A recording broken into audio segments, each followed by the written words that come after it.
vez más, esta categoría toma fuerza e importancia dentro de la escala de la arquitectura, generando dos tipos de obras. Una, la efímera, que son exposiciones, stands, equipamientos temporales, entre otros, y la arquitectura de interiores, que le da vida al interior del espacio. Ganador categoría Arquitectura de Interiores y Arquitectura Efímera, Casa Desorientada, arquitecto Lucas Overland y Mateo López. Bueno, parece que vamos reduciendo de escala porque ya pasamos a Sebastián, que estaba mostrando unos proyectos de una escala menor, y ahora yo sí voy a pasar a un proyecto minúsculo que voy a presentar. Su proyecto que de hecho tiene apenas como 16 metros cuadrados construidos, entonces es una cosa chiquitica. Como es tan chiquito, pues creo que la descripción del proyecto igual la voy a hacer, pero es rápida. Me parece que una invitación de estas a dar una charla puede ser muy útil para hacer una reflexión propia sobre los intereses que uno tiene y para tratar de encontrar hilos conductores entre distintos proyectos que uno ha hecho. Me voy a referir básicamente a otro proyecto al cual le tengo mucho cariño porque fue el primer proyecto que yo hice ya como arquitecto independiente, tratando de encontrar como unos intereses y unos temas en común que hay entre los dos. Pero bueno, Casa Desorientada, que es el proyecto protagonista aquí, es un proyecto que hice con Mateo López, que es un artista y amigo mío, y que se ha presentado, la hicimos con Mateo, empezamos a hablar de ese proyecto hace rato, pero finalmente la pudimos hacer porque el proyecto fue aceptado para ser presentado en Art Basel en Suiza, y después fue aceptado para ser presentado en el Salón Nacional de Artistas en el Jardín Botánico en Medellín. Y pues creo que hay una reflexión importante detrás de esto, porque estamos aquí en una Bienal de Arquitectura y yo estoy presentando un proyecto que solo se ha presentado en contextos del mundo del arte, y que es un proyecto que nunca ha sido realmente vivido, que en este momento está desarmado y guardado en unas bodegas, y que sirve en todo caso como punto para, para pensar sobre la relación que hay entre arquitectura y arte, que es una pregunta que creo que no es nada tonta, que es una pregunta que yo también soy profesor, y que es una pregunta con la que es como una especie de elefante blanco cuando uno es profesor. Yo soy profesor además en los primeros semestres de arquitectura, y los estudiantes llegan con mucho entusiasmo, y muchas veces uno tiende como profesor a castrar un poco el entusiasmo de los estudiantes que llegan a arquitectura, porque uno no sabe qué hacer como con este elefante blanco que es la relación entre arte y arquitectura, y uno no sabe cómo darle respuesta a una respuesta medianamente coherente a los estudiantes. Es importante porque yo creo que es una pregunta que tiene que ver como con el significado profundo de la arquitectura,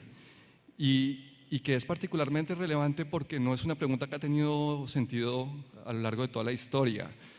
Yo creo que uno podría trazar la historia de esa pregunta, de cómo esa pregunta va adquiriendo sentido para nosotros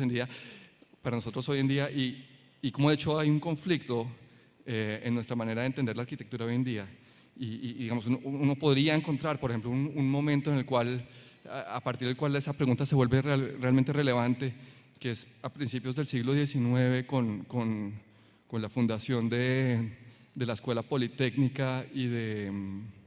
la Academia de Bellas Artes, en la cual aparece como una escisión entre dos maneras de entender la arquitectura, una más cercana a aspectos técnicos y funcionales y una más cercana a temas poéticos. Y es una pregunta, y no hemos logrado salir de ahí de algún modo seguimos enfrascados ahí en esa discusión. Ahora, la pregunta por arquitectura y arte pues es una pregunta absolutamente, es inmensa, y yo normalmente cuando me la hago, me la formulo a mí mismo en otros términos, y es en términos de una tensión que hay entre entender la arquitectura como un útil, Y como un útil no me refiero simplemente a un objeto meramente funcional, sino como un útil me refiero a como un objeto que tiende a desaparecer. Digamos, los útiles, cuando un útil realmente está funcionando, pensemos en un martillo o pensemos en una persona que necesita un bastón, la persona que utiliza un bastón nunca está pensando en el bastón, solo piensa en el bastón en el momento en que el bastón por X o Y razón falla. En el momento en que el bastón se rompe, se hace evidente que el bastón está ahí. Normalmente, digamos, los objetos que son realmente útiles no son evidentes para nosotros, se vuelven una extensión del cuerpo. Y es en la medida en que esos objetos se vuelven una extensión del cuerpo que tienen sentido. Y hay otra manera, otra aproximación a la arquitectura, que es verla desde su contenido poético. Y desde su contenido poético me parece importante reducir eso o leerlo por lo menos desde la perspectiva de la metáfora, de tratar de entender hasta qué punto la arquitectura puede tener contenidos metafóricos y establecer una relación entre la arquitectura y el lenguaje, no en términos semánticos ni sintácticos, sino realmente en un sentido profundo de lo que es la poesía. Y la metáfora, claro, la metáfora funciona completamente al contrario que el objeto útil. Así como el objeto útil tiende a desaparecer, la metáfora lo que tiende a hacer es a evidenciar cosas, a hacer presentes cosas que no estaban ahí en un principio. Y son dos actitudes realmente opuestas, la del útil y la del objeto poético. Y yo creo que la arquitectura no puede renunciar a ninguna de esas dos cosas. Entonces hay realmente una tensión entre esos dos aspectos. Por eso empiezo, esto digamos lo tomo de un comentario que hace Robin Evans en un artículo en el que describe esta pintura de Rafael, que a mí me parece particularmente interesante porque uno no entiende en esta pintura en qué momento se acaban los cuerpos humanos. Hay una pequeña sugerencia en el fondo de un espacio arquitectónico, como lo entendemos normalmente, pero poco a poco ese espacio se empieza a diluir y se empieza a diluir en los mismos cuerpos, y uno no sabe en qué momento se acaban los cuerpos y empieza el espacio, y realmente los cuerpos están como realmente hacen parte del espacio, definen el espacio, no son simplemente unos cuerpos arrojados en un espacio. Entonces, y eso creo que, digamos, en aras de caricaturizar un poco esta discusión, puede contrastar mucho con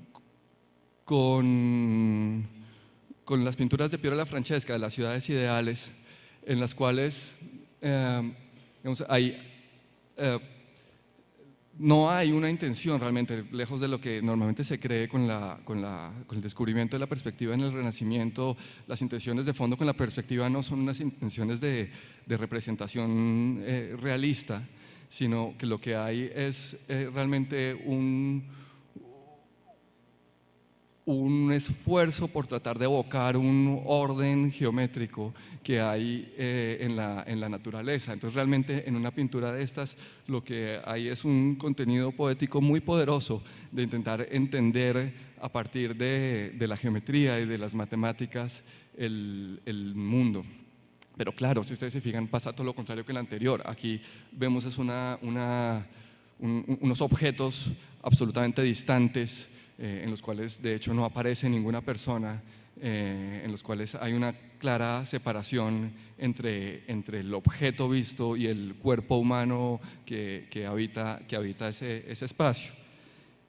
Esta misma analogía digamos, la misma analogía en términos de pronto un poco más contemporáneos la vuelvo a presentar con esta imagen que la he presentado en otras ocasiones y que me gusta mucho. Esto es la primera casa que se hace Marcel Breuer en Estados Unidos, es una fiesta que él tiene con amigos en su casa, y aparecen estas personas que se están tocando entre ellas y que a la vez están tocando de ellas se están tocando entre ellas mientras se están tocando realmente los objetos que componen la casa. Y es curioso que aparece esta relación táctil con la arquitectura y hay una paradoja importante, y es que entre más cercanos somos a la arquitectura la arquitectura más desaparece, la arquitectura es menos evidente. Al contrario de lo que uno pensaría, que es que si yo estoy tocando soy muy cercano y entonces entiendo lo que estoy tocando muy de cerca. Normalmente pasa lo contrario, normalmente nosotros no somos conscientes de qué estamos tocando, y es gracias a eso que podemos vivir en situaciones que tienen sentido, y la arquitectura de algún modo debería poder propiciar esas situaciones en las cuales la arquitectura como objeto bello y admirable desaparece y se vuelve básicamente un espacio lleno de sentido en el cual nuestras vidas tienen lugar. Y obviamente esto contrasta con otras actitudes en las cuales lo que se hace es un esfuerzo gigante por hacer evidente una arquitectura que de no ser por eso es una arquitectura, la arquitectura del día a día, la arquitectura del común. Y ahí aparece, digamos, una manera que me parece interesante de entender el mecanismo de la metáfora, y es una especie de combinación entre algo que es muy familiar y que es muy cercano y una falla y algo muy extraño que hay en eso que es familiar. Entonces, digamos, hay toda clase de la literatura filosófica para entender el mecanismo de la metáfora es amplísima y muy rica y importante. Eso no quiere decir en ningún momento que entender cuáles son los mecanismos por medio de los cuales funcionan las metáforas y el lenguaje se pueda volver una especie de metodología para hacer proyectos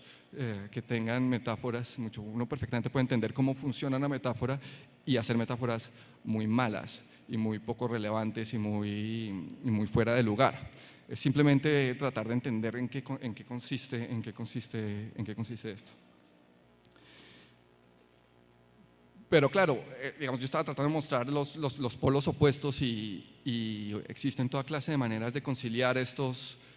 situaciones. Esta es otra imagen que también he mostrado y que me gusta mucho porque tiene que ver con la invención de las sillas voladas en la Bauhaus,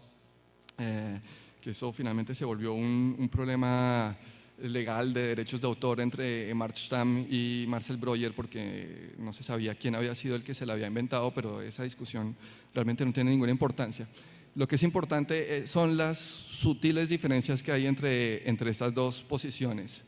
Esto es una especie de… La silla está pensada como una especie de cinta Mobius que se va plegando y va subiendo y bajando y quebrándose hasta que vuelve a sí misma, y es, digamos, una idea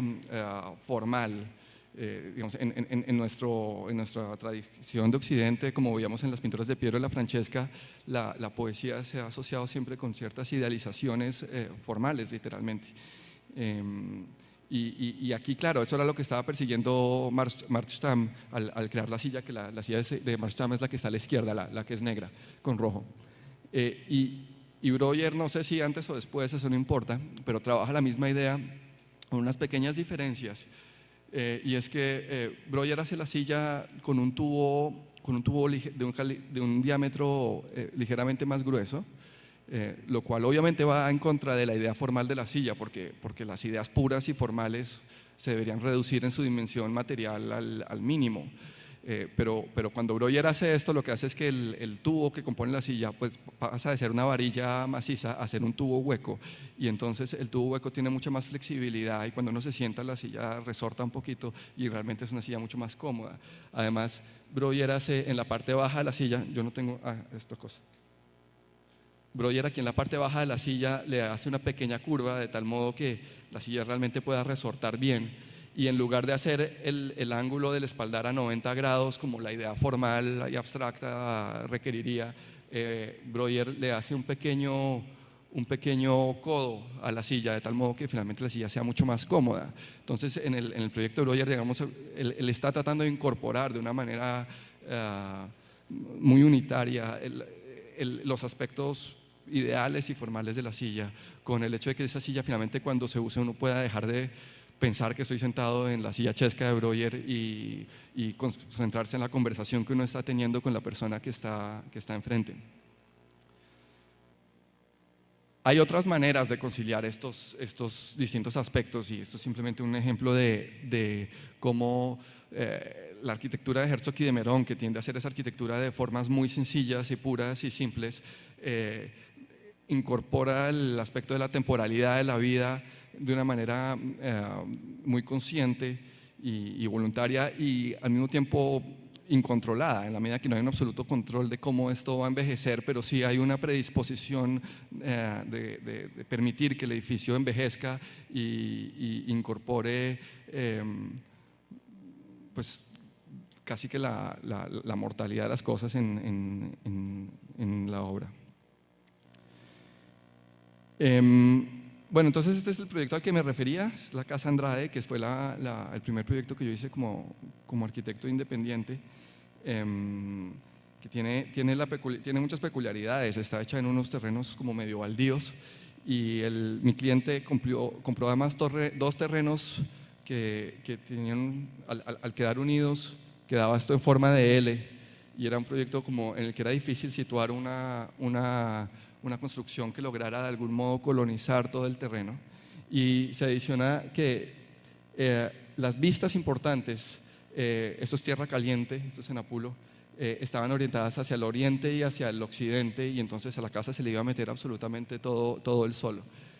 si uno la orientaba hacia las vistas especiales. Y hacia el norte, en cambio, aquí no aparece, pero aquí hay una construcción horrorosa de alguien que no respetó los linderos y que realmente había que tratar de evitar. La planta del proyecto es muy sencilla, realmente son dos volúmenes, un volumen donde están las áreas sociales y un volumen donde están ubicadas todas las alcobas, y en medio de los dos volúmenes se articula un patio que se termina de conformar con unos muros, y es un poquito extraño porque parece ser un patio perfectamente conformado como si fuera una casa de tipología de patio, pero en realidad la casa de tipología de patio no tiene nada, en realidad son un par de pabellones. Y la casa pues entonces tiene unas puertas enormes que pesan como 500 kilos cada una, y que se levantan a modo de unas cachuchas para evitar la entrada del sol, que eso ahí entonces lo que es interesante era que era importante que esas puertas se pudieran mover con la mano, que no se necesitara ningún motor ni ninguna polea para que uno sintiera el peso,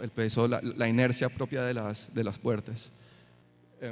Pero bueno, cuando uno se aproxima a la casa, en realidad lo que uno ve es esto, que es un muro blanco y absolutamente mudo. Cuando estábamos construyendo la casa, la gente en el pueblo creía que estábamos haciendo un tanque de agua.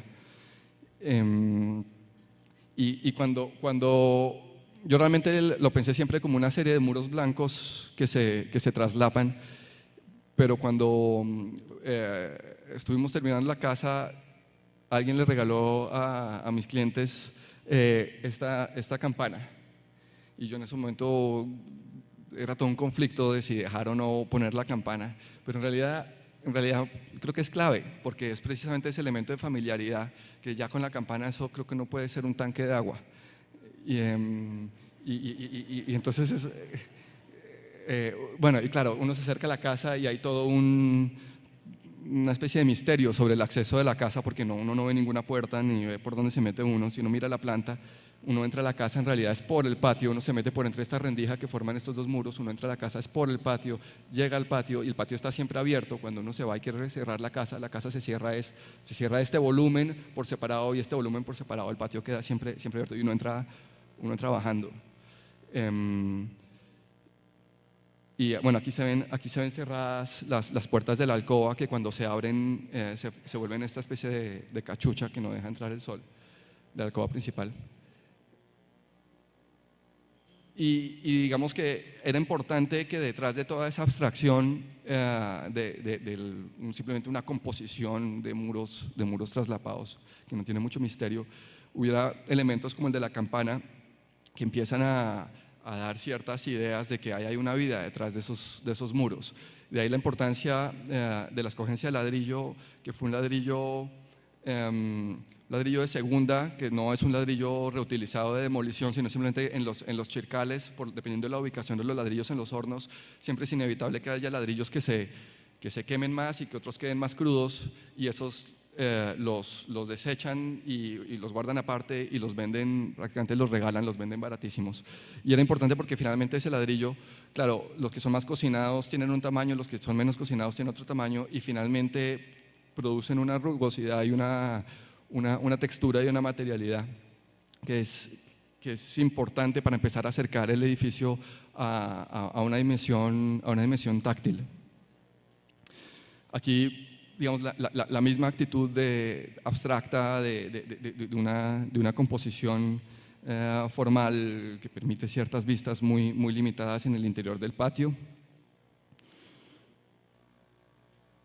Esto es pues la típica fotografía de un espacio interior deshabitado en el cual se limpió el espacio de los objetos del día a día, y digamos es el tipo de fotos que publicamos en las revistas. Pero después viene el problema de cómo realmente darle una dimensión vivencial a la casa y cómo hacer que la casa se pueda vivir sin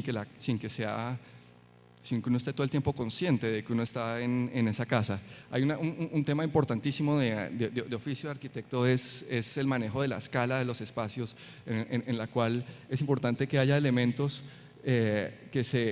se aproximan al cuerpo y que le dan realmente escala humana al espacio. Bueno, y aquí traigo unas fotografías de la casa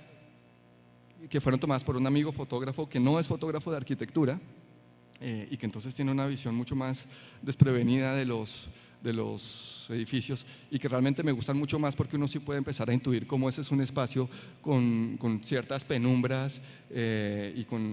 una vida que realmente hacen que finalmente el espacio sea significativo.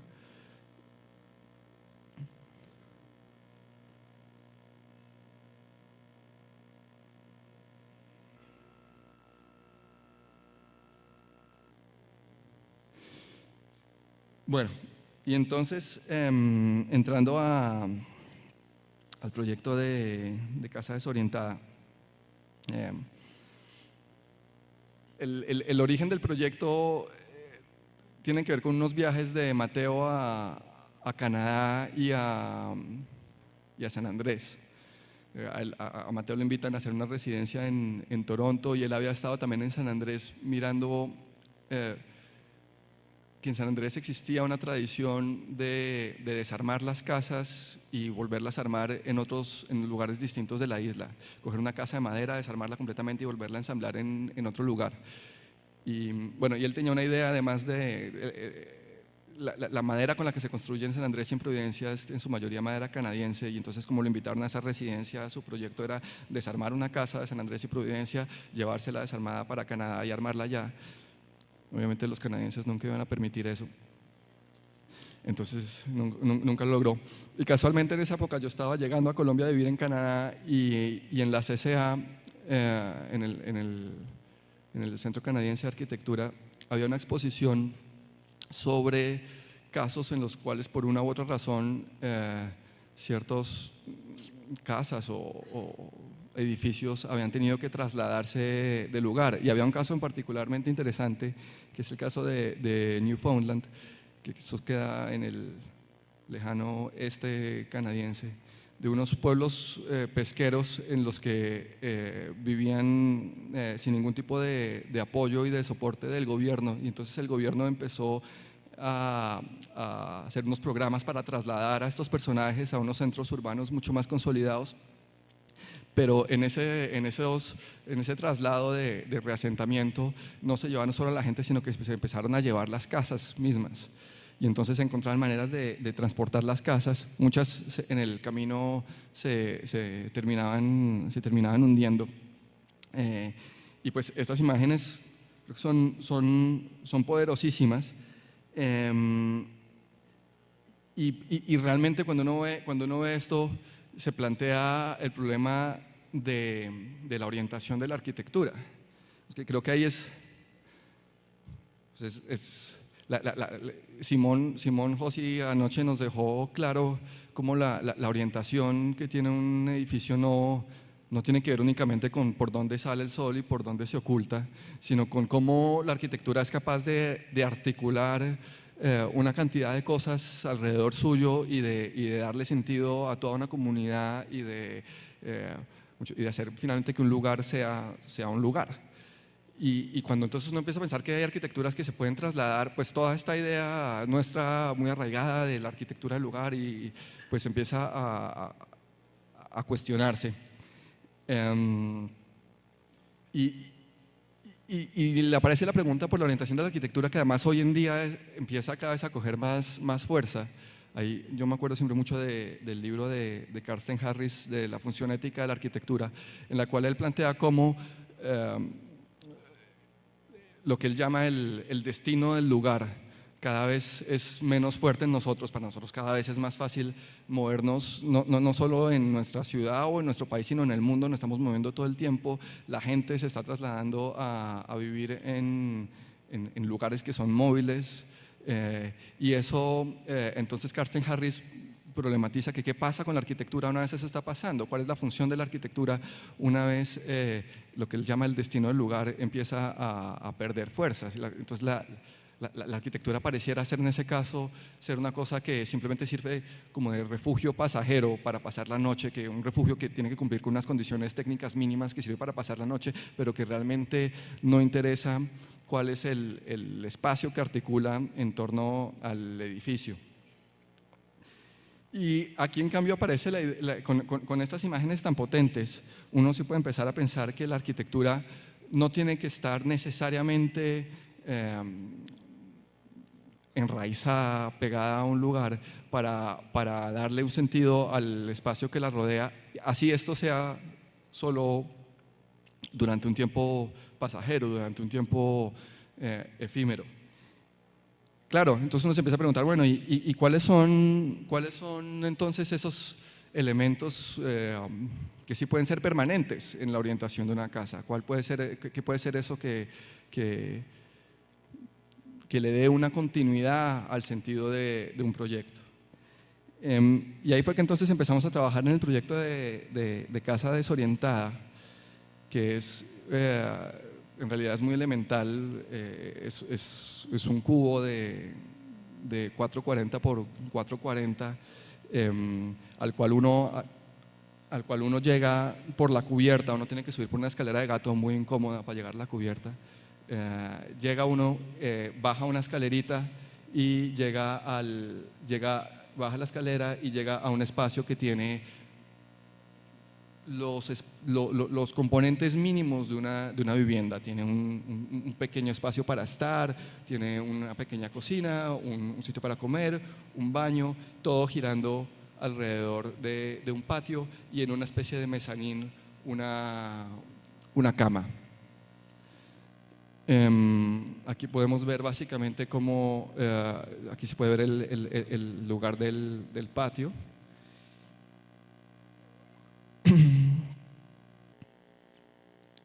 Y bueno, la idea finalmente entonces era esos elementos que realmente no cambian y que están presentes en cualquier lugar. Si se pierde esa relación horizontal con lo que está sucediendo alrededor, las relaciones que van a estar siempre ahí y que van a permitir establecer cierta orientación con el universo finalmente, pues están sobre el eje vertical. Y de ahí aparece la idea de formar este cubo perfectamente abstracto y mudo de alguna forma, que tiene en principio es poco elocuente,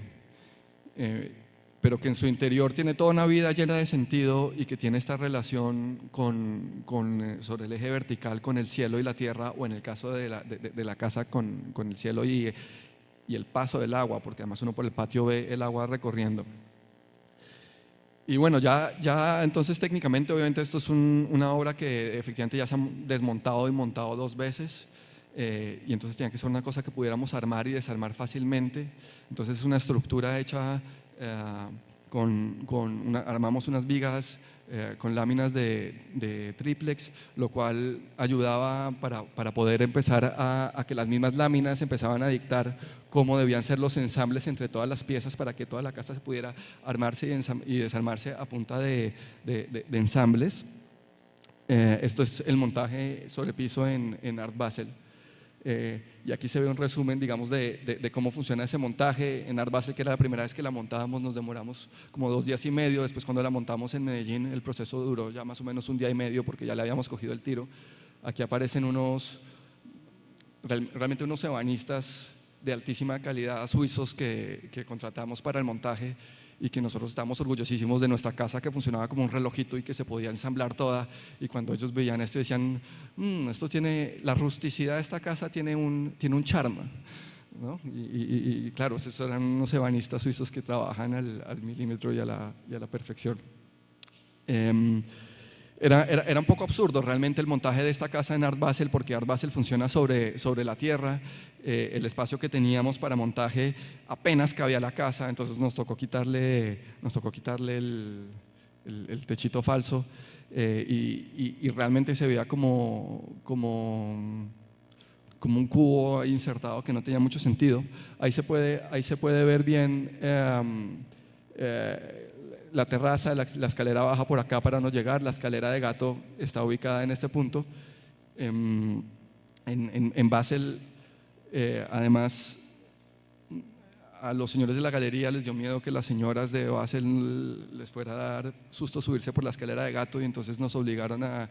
quitarle un panel de la fachada para que la gente pudiera entrar por la fachada, lo cual realmente dañaba toda la experiencia de tener que subir al techo dentro de ese cubo para descubrir el interior de la casa, realmente cuando uno baja. Bueno, y este ya es el montaje en el Jardín Botánico de Medellín. Diseñamos un planchón especial para la casa, lo cual es muy bonito porque ahí se alcanza a ver la estructura metálica del planchón, y digamos, las vigas inferiores de la casa que tenían que casar perfectamente con el planchón, y es una imagen muy bonita.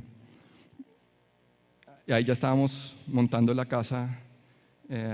Esto es después probablemente de medio día de trabajo. El sistema de ensamblajes funciona, digamos, uno va levantando los elementos verticales y los amarres horizontales funcionan por el interior de la casa, con excepción del amarre, del último amarre, que sí funciona por el exterior y finalmente hace que esta estructura no pueda ni cerrarse ni abrirse.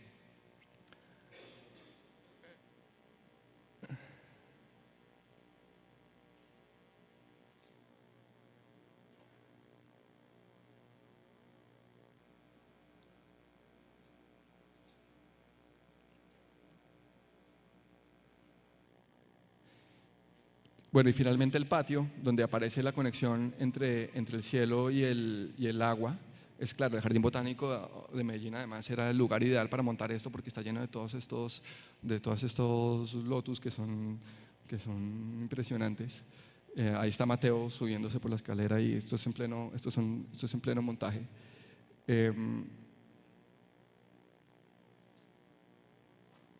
Ahí es bonito cómo se ve el agua adentro y afuera.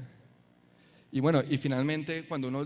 después de lograr subirse por la escalera de gato y bajar por esta otra, finalmente llega uno al interior y se encuentra uno con que en realidad en el interior hay una casa llena de objetos que recuerdan la vida cotidiana, que son los objetos que Mateo hace con muchísimo cuidado en su estudio. Para los que no hayan visto la obra de él, Mateo muchas veces se dedica a hacer con muchísima precisión objetos perfectamente triviales y comunes y corrientes. Y entonces aquí de algún modo hizo eso, y entonces evoca esa vida cotidiana que puede ocurrir en este lugar en el interior. Aquí nuevamente el problema de la escala era importante porque esta casa está modulada a 1.10. Entonces lo ideal, o la idea partía de modular a 1.20 para que el desperdicio fuera el mínimo, pero entonces teníamos una restricción de tamaño con la casa, y entonces los módulos se redujeron a 1.10. Y finalmente el problema de trabajar con modulaciones es que uno no tiene control sobre las proporciones finales del espacio, ¿no? No tiene eso de, ¿no?, la frase famosa de Álvaro Aalto, que el módulo que él usaba era el milímetro. Aquí uno no tiene eso, pero igual aparece, digamos, por eso es importantísimo el elemento de la cama como un mezanín, porque teniendo este espacio, los 330 que dictan los tres módulos, el mezanín es un espacio que, claro, produce un umbral a 2 metros de altura, que finalmente es el que le da toda la escala humana al espacio. Ahí se puede ver la cama. Este es el montaje en Art Basel, por eso aquí no se ve el agua. Era realmente bastante extraño todo el esfuerzo de llevar la casa para montarle y que uno viera el agua y el techo del centro de convenciones. Y bueno, ya esta es la imagen final de la casa montada en el Jardín Botánico. Gracias.